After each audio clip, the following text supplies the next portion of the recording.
والمطلقات يتربصن بأنفسهن ثلاثة قروء، اور جن عورتوں کو طلاق دے دی گئی ہو وہ 3 دفعہ چھٹیاں آنے تک اپنے آپ کو انتظار میں رکھیں۔ یہاں پر عدت بیان کی گئی ہے، اور قرآن پاک میں مختلف جگہ پر مختلف عورتوں کی عدتوں کا تذکرہ ہے۔ ان سب کو جمع کر کے آج انشاءاللہ العزیز ذکر کیا جائے گا۔ سب سے پہلے جس کا یہاں پر تذکرہ ہے وہ عورت ہے جس کو طلاق ہو گئی اور اس کو باقاعدہ چھٹیاں آتی ہیں، تو اس کی عدت یہ ہے کہ 3 دفعہ اپنی چھٹیوں کے ایام گزارے تو اس کی عدت پوری ہو جائے گی۔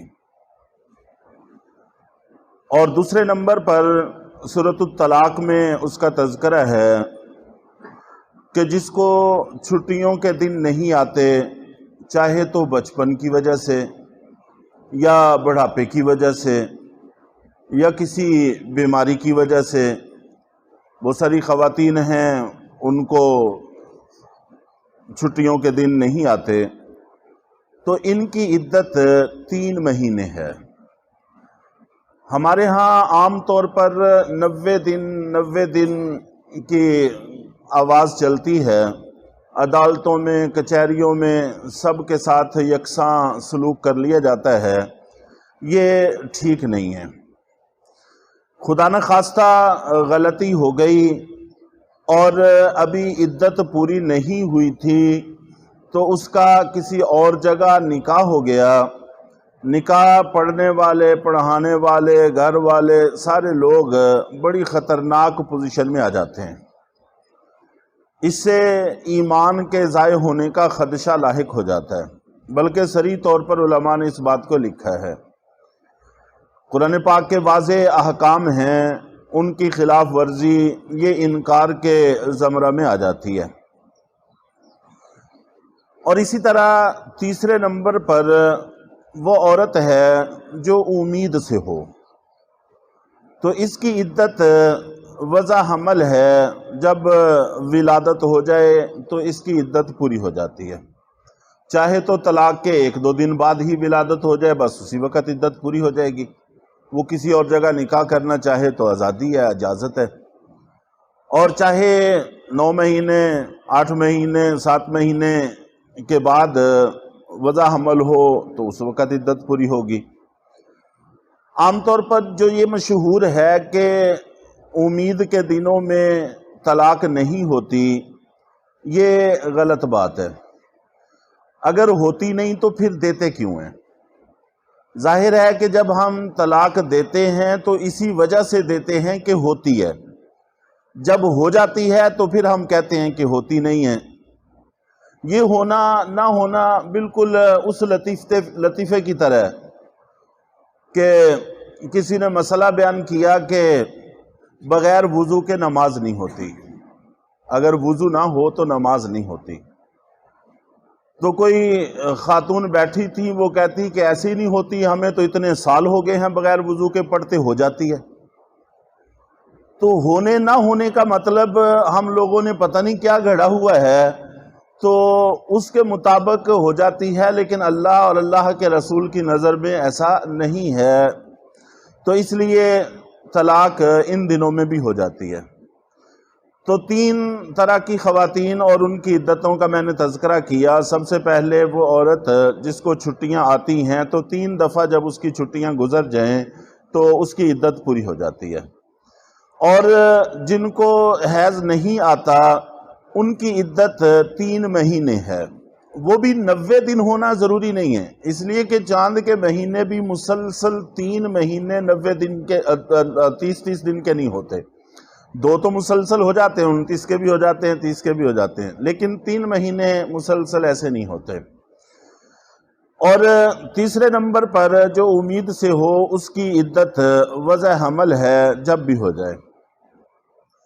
اور چوتھے نمبر پر ایسی مطلقہ عورت جس کو طلاق ہوئی ہو لیکن ابھی رخصتی نہیں ہوئی، یا رخصتی تو ہو گئی لیکن تنہائی میسر نہیں آئی، تو اس کو اگر طلاق ہو گئی تو فوراً عدت پوری ہو جاتی ہے، اس کے ذمہ کوئی عدت نہیں ہوتی۔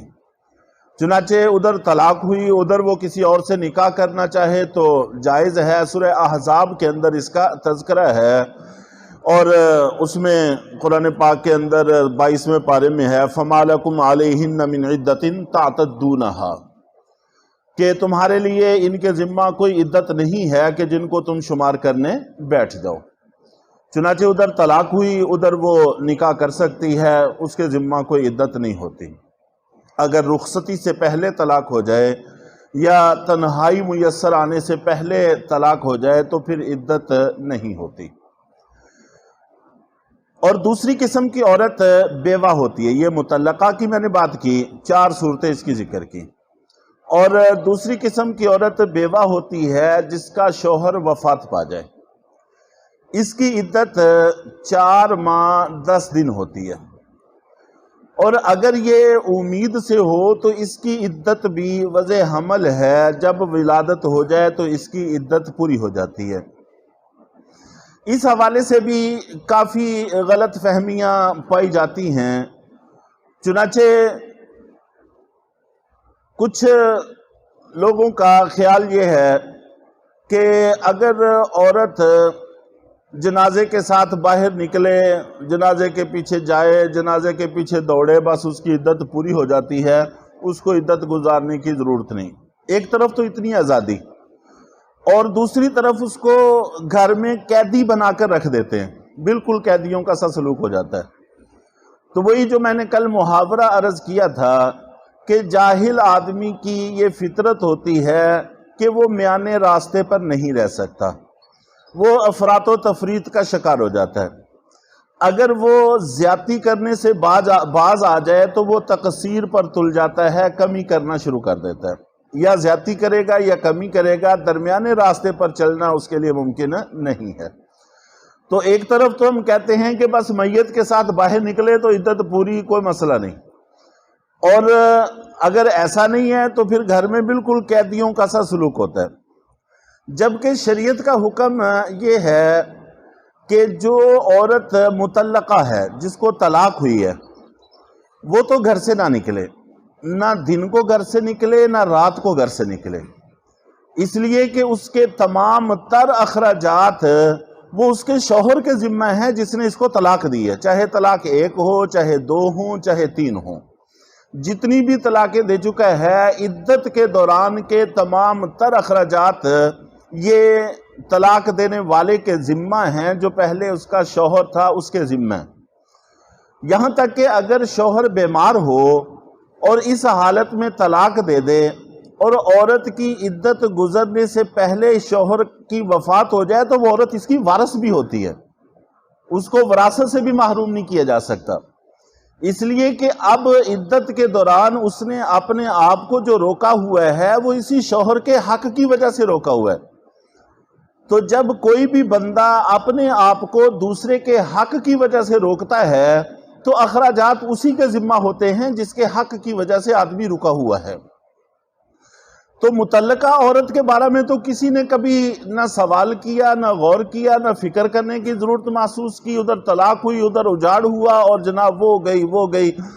تو اس کے بارے میں حکم یہ ہے کہ یہ گھر سے نہ نکلے، نہ دن کو نکلے نہ رات کو نکلے، اس کے شوہر کے ذمہ ہے کہ اس کی تمام ضرورتوں کو پورا کرے جیسا کہ پہلے پورا کرتا رہا ہے۔ اور جو بیوہ عورت ہے اس کا چونکہ شوہر وفات پا گیا ہے، اب پتہ نہیں اس کی ضرورتیں پوری کرنے کا کوئی مناسب انتظام ہے یا نہیں ہے، چنانچہ وہ اپنی ضرورتیں پوری کرنے کے لیے دن کو باہر جا سکتی ہے، مزدوری کر سکتی ہے، ملازمت کر سکتی ہے، محنت کر سکتی ہے، اور رات کا بھی کچھ حصہ وہ نکل سکتی ہے، اس میں کوئی حرج کی بات نہیں ہے، البتہ جب کام سے فارغ ہو تو آ کے اپنے گھر میں رہے۔ تو جس کے لیے شریعت نے گنجائش دی ہے اس کو گھر کا قیدی بنا دیتے ہیں، وہ بھوکی رہے، وہ پیاسی رہے، وہ تنگ رہے، وہ مشکل میں رہے، وہ تو گھر سے باہر نہیں نکل سکتی اور نہ ہی کسی سے بات کر سکتی ہے۔ جو پردے کے احکام ہیں یہ وہی ہیں جو عام حالات میں ہوتے ہیں۔ عدت کے دوران کوئی مخصوص احکام پردے کے نہیں ہیں۔ جن سے پہلے پردہ شریعت کہتی ہے بعد میں بھی انہی سے پردہ کہتی ہے، جن سے پہلے بات چیت کی اجازت دیتی ہے بعد میں بھی ان سے اجازت دیتی ہے، جن سے منع کرتی ہے بعد میں بھی اس سے منع کرتی ہے۔ تو عدت اور غیر عدت میں پردے اور بات چیت اور لین دین کے جتنے معاملات ہیں وہ یکساں ہیں، لیکن ہمارے ہاں عدت سے پہلے وفات، شوہر کی وفات سے پہلے تو پورا گاؤں پھرا جاتا ہے اور خوب پھرا جاتا ہے، اور جس وقت شوہر کی وفات ہو جاتی ہے اب وہ گھر کی قیدی ہے، اب نہ کسی سے بات کر سکتی ہے، نہ کسی کا سلام کر سکتی ہے، نہ سلام کا جواب دے سکتی ہے، نہ کسی کو کھانا دے سکتی ہے، نہ کسی کو پانی پوچھ سکتی ہے۔ تو اس طرح کی صورتحال ہے، یہ ساری غیر شرعی صورتحال ہے۔ تو اس حوالے سے اعتکاف والوں کے بارے میں بھی یہی صورتحال ہے۔ ہم لوگ ان ساری چیزوں میں کمی کرتے ہیں، زیادتی کرتے ہیں، کسی بھی شریعت کے حکم کو اپنی جگہ نہیں رہنے دیتے۔ تو بہرحال اللہ تعالی ہم سب کو صحیح مسئلے کا فہم عطا فرمائے۔ عدتوں کے حوالے سے تقریباً 5 صورتیں میں نے آج ذکر کی ہیں جو قرآن پاک کے مختلف حصوں میں نقل ہیں، تو ان سب کو یکجا کر دیا ہے۔ اللہ تعالی ہمیں ان کو محفوظ کر کے یاد کر لینے کی توفیق عطا فرمائے۔